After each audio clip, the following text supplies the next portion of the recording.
Welcome back to another episode of Bass with Captain Lou. In today's episode, I'm going to be covering with you guys four frog fishing tips that are tried and proven, that are guaranteed to help you guys land more bass. If you guys want to learn what those are, I strongly recommend you guys stick around. I have been an avid frog fishing angler now for more than 15 years, and I have also been guiding and teaching people how to fish the frog for a very long time as well.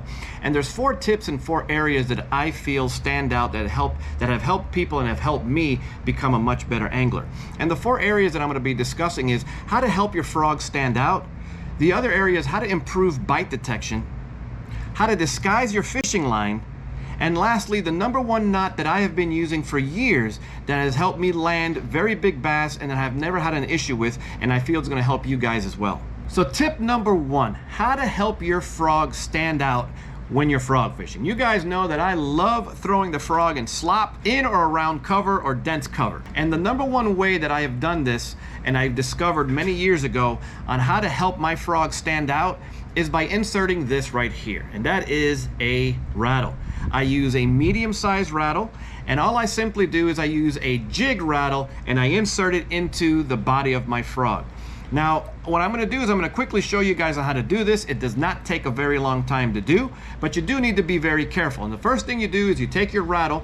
I like to moisten the tip of the rattle first to help me insert it into the belly of the frog. And by doing that, you just moisten it with saliva. You then go ahead and carefully insert the rattle into the belly of the frog. Don't do it forcefully because you don't want to tear the frog and open the where the hooks come out. You don't want to force that open and tear and cause more water intrusion by doing that. So just be very patient, take your time, insert the rattle, and that is it. Once you do that, you check it, and as you guys could hear, your frog is just a little bit louder, and it's going to help those bass find that frog inside the cover. Tip number two, it's all about bite detection.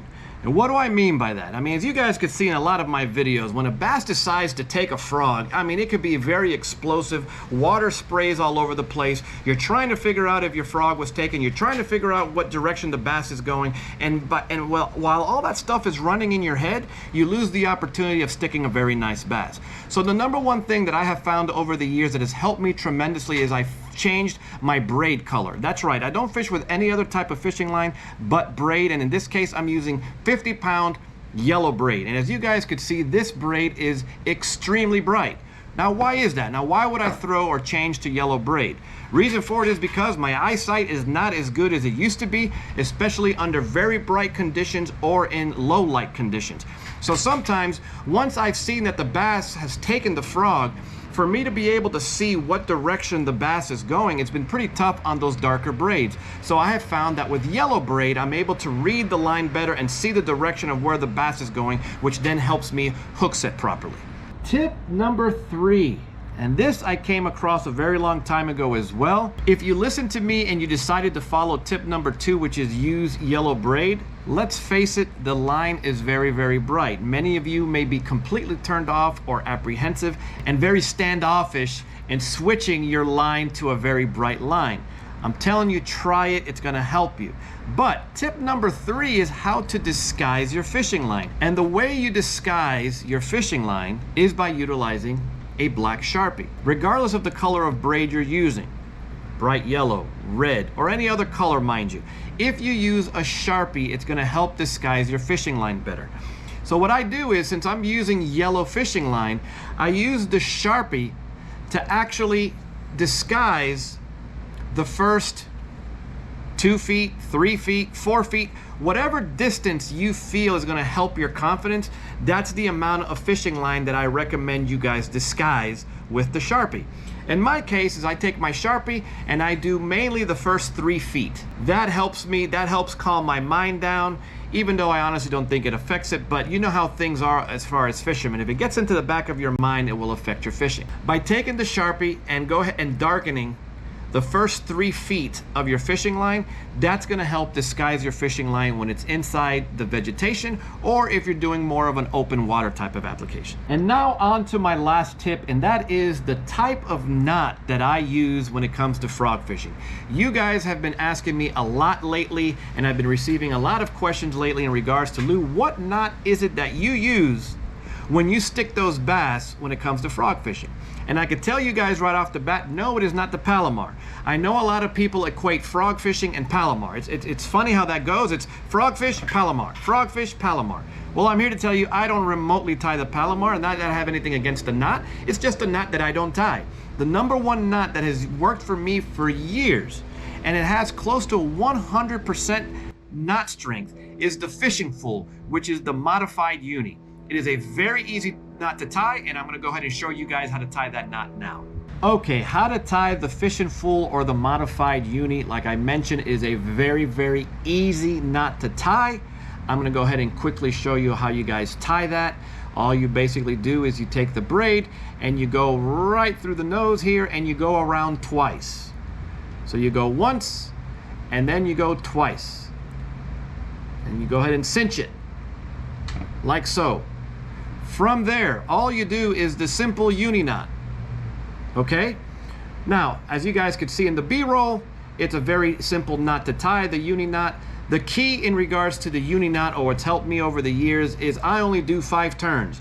You could do 6, you could do more than that, but I don't do less than 5, especially when it comes to frog fishing. I do 5, and trust me, you could land very big bass with 5. So all you simply do is just do 5 turns, and then once you do that, you cinch it, you slide it down, and that's it, folks. That is the fishing fool. It is a very effective knot. It has a very high knot ratio, and you will never, ever, ever, ever, ever, ever snap this or break this knot if you tie the knot correctly. I'm going to preface that. If you do not tie this knot correctly, when you set that hook, it will slip on you. So be very mindful and test that knot before you cut that tag in. Because once you cut that tag in, okay, and I do a short tag, as you guys can see, this guy is ready to go. Now, several people have come across a situation where they say, my knot has failed, my knot has failed, that knot does not work. I'm here to tell you that it's incorrect. What may have happened, or what possibly has happened, is that the knot didn't fail, was that your line snapped.